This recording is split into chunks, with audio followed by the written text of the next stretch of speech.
We're gonna start a new file because I want to go after Spirit this time.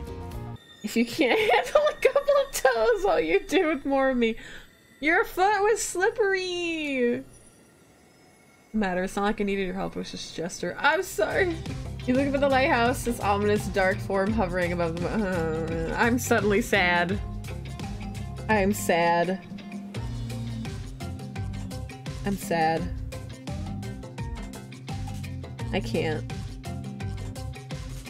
Evil as it clearly is, in this case, it does you a solid by blurting out another ominous moan and burst of black light that rescues you from this awkward silence. Is that a ghost ship? From seemingly out of nowhere, an ancient-looking ship appears in the water. It glows, itself a thing of death, a spirited ship that once sailed these seas centuries ago. A tattered black flag whips in the ocean air above the ship as it careens towards the shore. Before crashing on the rocks, it must have been drawn in by the lighthouse. You hear the distant shouting of sailors as the old wooden ghost ship breaks up and sinks into the water. Oh right, it does that sometimes. Should we, do something? Nah, the sharks will take care of it. Within a minute, the ocean is quiet again, except for the waves. Note to self, hungry sharks. But these time-traveling pirates, or whoever they were, you're half sure you saw one of those skull and crossbones flags, aren't the only ones drawn here today. It's Wraith! He's emerged from the palm trees behind you. I didn't come here to break up your date or something. I came here for that. Wraith points to the lighthouse. It is indifferent to his attention. I've been seeing it in my dreams, shining a strange light on me. Can't avoid it. Through the woods and walls, nothing seems to stop it from reaching out to me. Duh, it's a haunted lighthouse. It does that to everyone at some point. You're no more special than me, those dead pirates, or that mermaid I saw washed up on the shore that one time. No! Not the mermaids! Ew. Mermaids, by the way, aren't even close to as beautiful in person as they are in movies. More sea witch than underwater princess, if you get my drift. It's all part of a vast conspiracy. An epic river of lies that runs beneath the island or something. I'm pretty sure I figured it out. Basics anyhow. If you come with me, you can get cut. Spirit waves her katana, nearly trimming a couple of buttons off a Wraith's tropical top. He takes the hint and backs away a few steps slowly. For the quiet guy, he never really shuts up. Okay, be that way. You'll see. Alone at last, tension broken, deathly moans quiet, and Wraith banished back to wherever he hangs out, you scooch closer to Spirit, breathing in the damp, foggy air that seems to emanate from her. It's not quite clear how the whole fog thing works, but you don't even care. You're feeling this moment. Spirit seems to be feeling it too. She starts to adjust her robe, and you get a peek at the bathing suit beneath.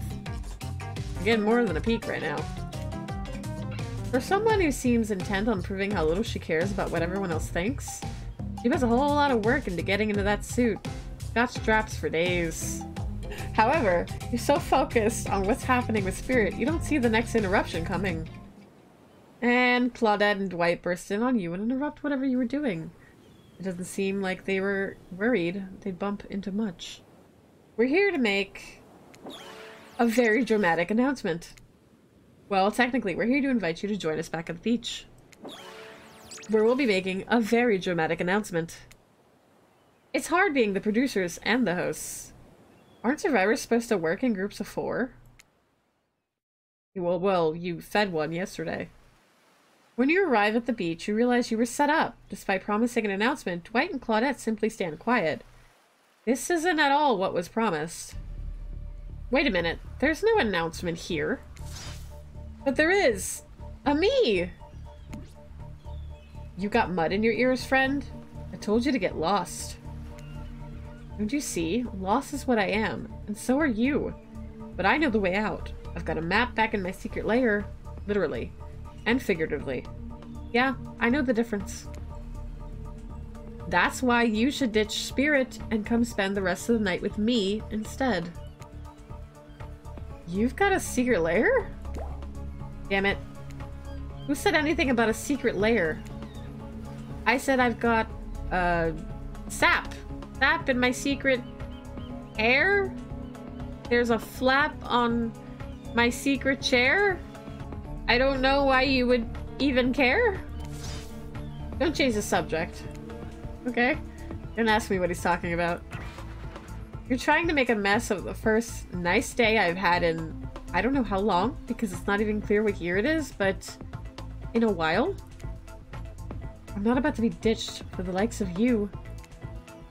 It's not me messing things up. Like I keep trying to tell you, it's this dang island. I've come to accept a difficult truth. What's happening here, well, I'm convinced that it's our fate. Not anyone's decision. It's simply the way it will be. There's no use fighting it. What would you even know about fighting? All you know is hiding in your spooky secret little... in your spooky little secret hair. And crying like a baby while ringing your little bell. Damn! But don't tell me what I can and can't fight back against. I was born a fighter. A dragon lives inside me. I can't not fight, even when all I might want to do is hide.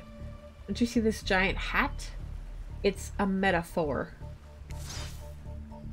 If I do have a fate, my fate is to win every fight that comes my way. Got it? Folks? Oh, you hide. I've seen you hide. You do your phase walking routine. What do you call that? It's basically cloaking. And we all know that cloaking is a type of hiding. Folks.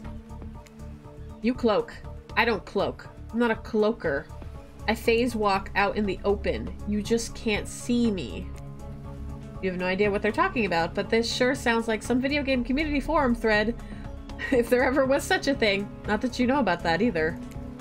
Haha, nope. Nope. It sure doesn't seem like Dwight and Claudette are going to stop this one, so it's on you. Ahem. I think I was brought here to make a choice, so I'm going to do that now. And I choose Spirit. When it comes down to it, neither of you... I'm so scared! Neither of these two seem easy to love. I mean, damn. Spirit literally has broken glass shards sticking out of her. But she has a certain charm to her gloom. The Spirit's wonderful. Spirit's lovely. Spirit and I are actually having a nice time. Besides, it's my fate to end up on his island. Well, to hell with fate, really. And don't take this the wrong way, Wraith, but the amount of awkwardness you pack into a single day... No wonder you... Why do I have to insult him? No, I don't like that it makes me insult him. I don't want to insult Wraith. I just want to pick Spirit. I'm not going to read that. No offense taken. It's... Yeah, okay, it's true. I can be a little awkward, I guess, sometimes. Right, so I'm gonna stick with Spirit. Spirit breathes a sigh of relief. I've got enough revenging to do without having to kill you and Wraith too. I chose you though, don't kill me. Spirit walks you around a corner to show you something that she discovered in this place and knew it was meant to be connected with her journey, a cherry tree. It's just a small sapling, but it's begun to sprout flowers. It doesn't make sense to see a cherry tree out here, in this place. It also doesn't make sense to see a ghost in a black bathing suit, so you just accept it. As Spirit steps up to the tree, a cold breeze pulls some of the petals off and they come cascading through the air around both of you. They're beautiful, but also quite symbolic. Of course, like all good symbols, their meaning is pretty complicated. What do they mean to you? For many people, being among cherry blossoms is like being at a celebration of life. People travel great distances just to be near their vibrant beauty. However, as beautiful as they might be, they aren't magical. They're simply flowers. They quickly die and fade away, and for this reason, they're also a symbol of the fleeting nature of life, of our fragile mortality. In a way, it's the specter of looming death that calls attention to this special moment. To see and appreciate life. How does that duality make you feel? I'm gonna say unsure. I don't really know. It doesn't make me feel frustrated, because that's just how it is. And empowered just seems weird to say. Spirit's question isn't easy to answer. You want to impress her, but you also want to be true to yourself. The entire range of human experiences stretches out before you when you feel paralyzed by the different options available to you in this moment. And that's okay. It wasn't a simple question with a simple answer. Who knows if Spirit herself even has an answer in mind. However, it occurs to you, like the fallen blossoms wilting at your feet, this chance at connecting with this beautiful person in front of you might be fleeting. Is one of these answers the better choice, or do you remain unsure? I'm still unsure. With cherry blossoms floating down between you and Spirit, you look at her and... gulp. Desperate to be closer to her, you grasp for the right words to say that will capture your feelings and her heart, but they don't come. I don't know how to feel. I wish I had an answer for you. I wish I knew the correct response, but as far as I can tell, there isn't one. Nothing that's easy to explain, at least. Spirit looks at you into your eyes, but does not speak. A pink blossom brushes between you and lands on the ground at your feet. My feelings are all mixed up, like the petals of this cherry tree, floating through the air, swirling out of my control. As I look at them, I have no interest in answers. It's enough to simply observe. It's enough to not know. It's enough to be here, right now, with you. Spirit smiles. She looks at a petal in the air, and you watch as her eye tracks it, the gusty sea air sending it on a spiral journey away from you both. Once the fallen cherry blossoms represented the souls of samurai warriors. Those with noble characters, those who did not fear death, those who were killed in the greatest sacrifice to honor their emperor. Their lives were short, but their purpose gave them beauty. Those warriors saw death coming, but they never despaired. They stood and faced it. They held their swords and struck down their fear. But despite the samurai spirit that lives on in me and my noble bloodline, my life has ended, but my death continues to stretch on. The cycle is frozen. This cherry tree, it's not real. Though its petals fall and they soon replenish, it's as if they were installed here by someone. You watch as Spirit chooses her words very carefully. By something, with no respect for the balance of life and death. We're sorry to interrupt. You know we don't believe you, right?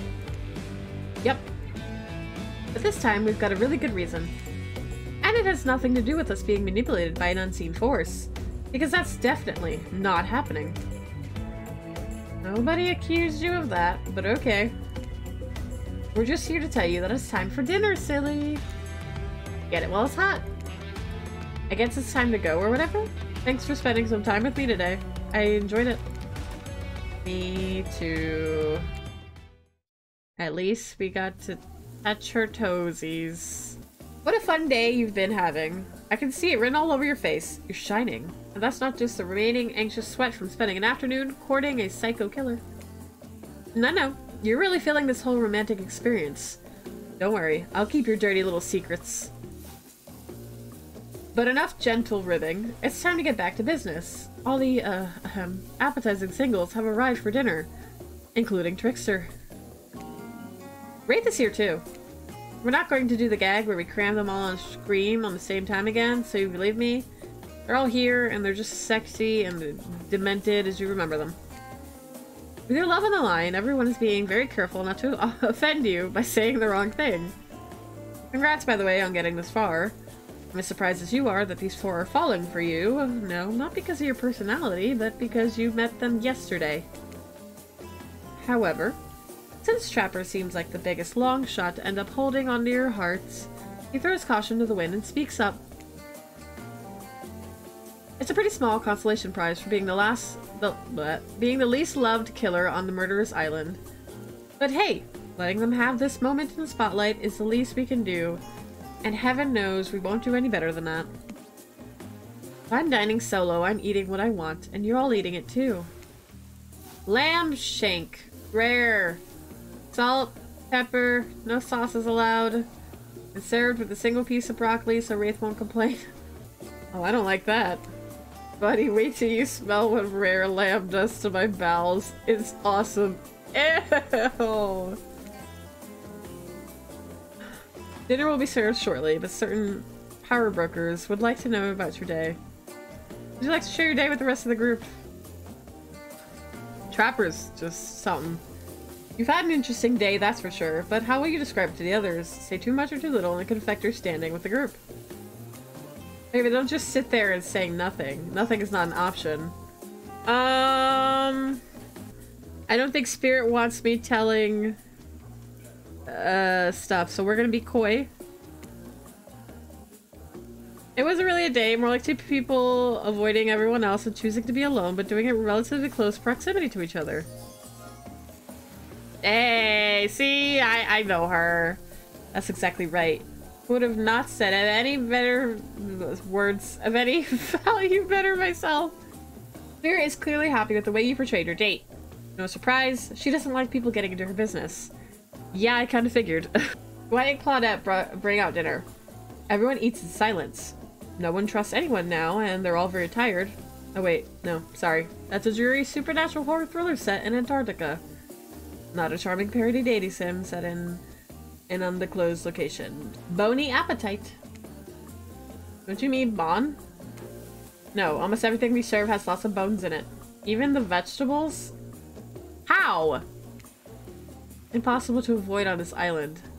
Are the vegetables sentient? Everyone eats without speaking. Tensions are rising, both of the sexual and deadly variety. When everyone finishes, Dwight and Claudette come to back to clean the plate. They linger around you as you pick up your plate, take your napkin, and dust the crumbs off the table. What would you like to say to the servants? Oh my god. Thank you.